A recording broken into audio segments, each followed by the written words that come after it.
Saudara, ada begitu banyak peristiwa yang terjadi dalam satu pekan ini.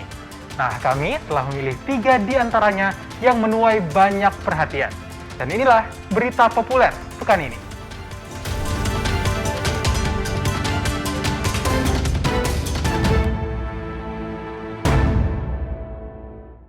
Kepolisian masih mendalami dugaan pelanggaran protokol kesehatan di konser musik yang berlangsung di Celebes Convention Center Makassar pada pekan lalu. Sejauh ini ada 31 orang yang dimintai keterangan, termasuk dari panitia dan instansi terkait.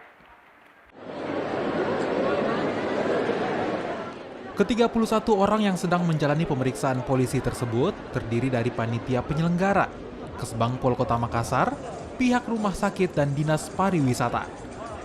Mereka diperiksa terkait perizinannya, karena dalam konser musik terdapat kegiatan vaksinasi dan UMKM yang dirangkaikan dengan kegiatan musik. Ini kami masih mintai keterangan ya dari masing-masing pihak. Kemudian untuk sampai saat ini sudah ada 31 orang yang kami periksa, baik itu dari panitia, Kesbangpol, rumah sakit ataupun dari dinas pariwisata. Dan itu nanti akan pasti berlanjut untuk pemeriksaan dari instansi terkait yang untuk mengeluarkan izin. Seperti itu. Kalau dari pemeriksaan sementara bagaimana Bang? Itu izinnya sebenarnya itu untuk kegiatan apa? Itu sebenarnya untuk izinnya itu memang untuk izin kegiatan vaksinasi dan juga untuk kegiatan UMKM. Tetapi dibalut juga dengan diiringi oleh kegiatan musik. Nah, kemudian menjelang sore itulah menjadi suatu pertunjukan konser seperti itu. Sebelumnya, petugas gabungan dari Satpol PP dan kepolisian membubarkan konser musik yang berlangsung di gedung Celebes Convention Center, Makassar. Pembubaran dilakukan karena melanggar protokol kesehatan di mana penonton yang hadir sebanyak 3.000 orang dari jumlah yang seharusnya 1.000 orang. Arif Tirtana, Kompas TV, Makassar. Sementara itu, penagih hutang yang mendobrak pintu kamar nasabah di Goa, Sulawesi Selatan dibenarkan pihak PNM Cabang Makassar. Karyawan yang bersangkutan kini ditarik dari tugasnya dan diberikan sanksi. Perusahaan Permodalan Nasional Madani atau PNMM Cabang Makassar mengakui ada kesalahpenagihan ke penasabah. Pihak PNM mengatakan karyawannya hanya membantu kelompok ibu-ibu di Kabupaten Goa menagih hutang ke nasabah-nasabah karena menunggak pembayaran pinjaman sebanyak 7 juta rupiah. Menanggapi video viral tersebut, pimpinan PNM Cabang Makassar telah meminta maaf ke Hamsina sebagai nasabah dan memberi sanksi ke petugas yang bersangkutan karena telah menyalahi aturan. Sebelumnya video petugas penagih utang yang menerobos pintu kamar nasabah viral di media sosial. Kejadian ini terjadi di Jalan Pelitah, Desa Bontoala, Kecamatan Palanggah, Kabupaten Goa, Sulawesi Selatan.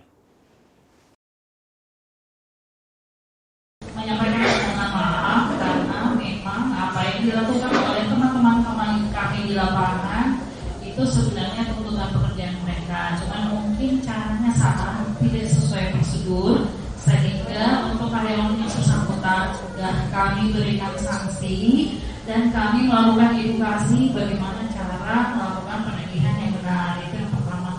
Yang kedua, sebenarnya pada saat itu memang ada terlihat kesan dorong-mendorong, tapi pintunya itu terbuka sebenarnya. Jadi bukan dipaksa buka, tidak ada kerusakan pada saat itu, baik kerusakan dari di halaman, dalam rumah, di kamar itu tidak ada kerusakan satupun.